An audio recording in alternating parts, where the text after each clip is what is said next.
Hi. Hi. I'm Matt, and this is Lynn Staab. Nice to meet you. Nice to meet you. So we're in Mount Oliver, and you grew up here? I did grow up here. I believe we moved here, I was 2 years old, and I'm going to be 50.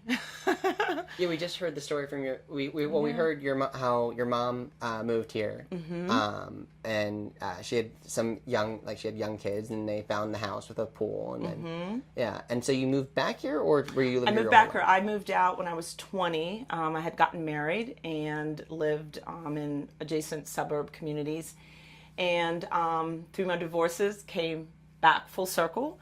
My brother actually bought this house from a neighbor and remodeled it, and he was renting the house out, and the house became available right when I needed a place to live. And so I moved back, thought I would only be here for a year or so, and I'm going on my 5th year back here again, and I got back involved in the community, block watch, the whole 9 yards, just to keep tabs on what's going on, and I felt like I could offer something to help. So I'm the Block Watch coordinator for St. Clair, Mount Oliver City. And we have meetings every single month, and I'm trying to do things to improve this community. Yeah. Something in it. So that's what your mom said, that if there's anybody who knows about Mount Oliver City, you're the person. I say Mount Oliver City because there's also Mount Oliver, there's Mount Oliver City. So what's, I guess, well, we concentrate on our community on the right side. So you have to come through Mount Oliver to get back to where we're at here. And so we deal with all the communities from, if we're looking from here to the right side, from the Mount Oliver borough. We're literally 1 street away from the borough line. Now, we work with Mount Oliver Borough to coordinate when we get Pitt students, volunteers. Yeah. They might send us 40 students, and we'll split 20-20, and we'll all meet because we're central. We try to work with them, work with us, because we think it's a good idea to work with adjoining communities. Yeah. And just because they're the borough, we don't have no hard feelings, and vice versa. We have issues because we're right on the border with people, residents in their community, and the same in our community. So we try to work together to improve, some of those differences and things like that. And I think it works well. Yeah. It works well because we work together. So, but we concentrate more on all the way over to the St. Clair to Mountain Street and all the way up to Arlington Avenue. And we basically, we struggle a little bit more because we don't have any businesses in this part of the community. Mount Oliver has businesses. They have a lot more support because there are businesses who support them. Right. Over here on the city side, we don't. So it's really a community effort. So it's all fully residential. Fully residential. Oh, so it's all community volunteers, and our time, our efforts, our money, if we do anything above and beyond what the city is willing to give us. But do you feel like there's a big sense of community here, or? Yeah, I mean, there's a core group of people who always volunteer, and that's typical. We are a low-income community, and so there are a lot of people who can't afford to, although I feel there's always time for people to give time, and it is difficult. But I think in the past couple years, since I've been working with the Block Watch, we've had better attendance, getting people out.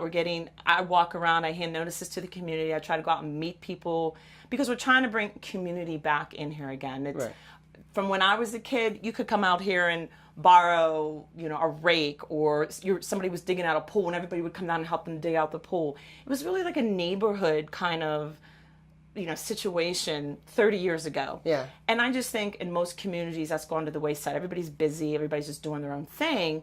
And I just felt like, well, who lives on our street? I came back and who lives here? Yeah. Who's still here? And it's like, oh, so-and-so still lives here. Oh, that's cool. And that person still lives here. Well, their mother's gone, but they live here now. Oh, that's cool. Yeah. And then it's like, I don't even know anybody else. And so I just walked up through the Block Watch and started introducing myself to my neighbors again.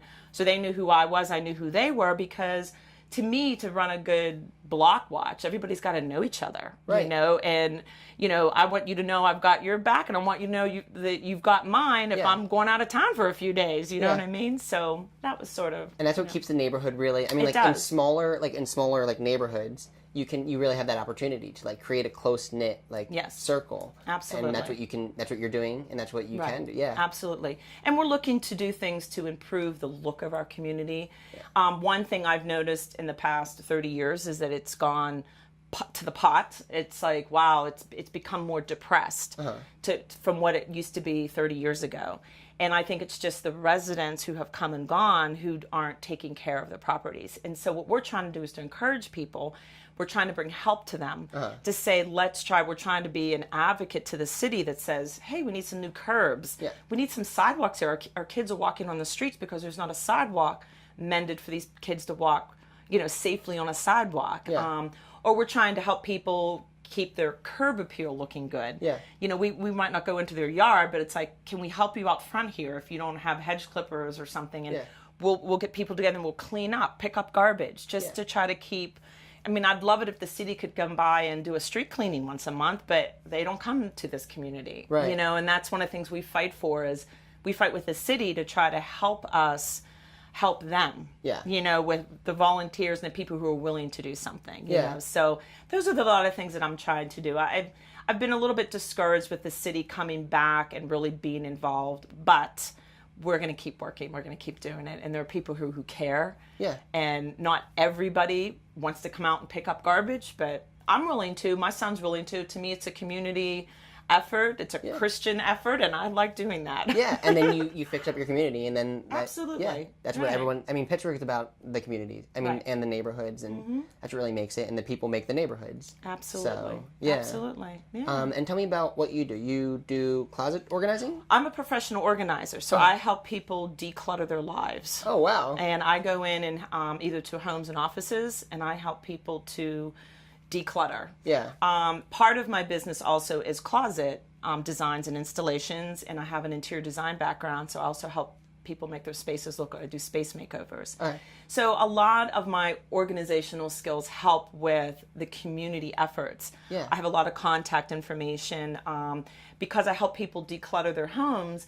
A lot of times I have products or resources, and so I'm able to help people in my community when they need something, because I've helped clean out a resident who doesn't need something anymore and says, well, I don't care what you do with it, just you can either give it away or donate it. And I sort of accumulate, and then I resource everything back out again and give it to people who need things, or I'll look for items when people in my community are looking for something, so it works out pretty nice. Well, so, it's all in the same vein too. It's like a recurring theme because you clean up people's houses, you help them organize their life. And then on a whole, you're like a community organizer. You're organizing this community. Yeah. So it's all like the same. Want to look good. Yeah. Be functional. Yeah. Yeah, absolutely. Well, cool. Thank you for being on the show. Oh, thank you. It was really nice meeting you. Same here. And I think that also what's important is that it's not about, like you were saying that before, like the neighborhood's like, and a certain like level, like that you thought it was like depressed, but it's like you are like the trajectory's going up, like the neighborhood's like getting better, and that's like, I'd rather be in a neighborhood that's like getting better and that people care about. I think if people know that there are people here who are advocates for them, or there are people who care, they might not have the time or the money to contribute, but I think the fact that they know that there are people, it somehow gives them a voice. And it makes them feel good about it. Yeah. At least we hope. That's what our hope is, and thank you for giving me the opportunity to speak about it. I appreciate it. Yeah, thank you so much. Yeah, thank you.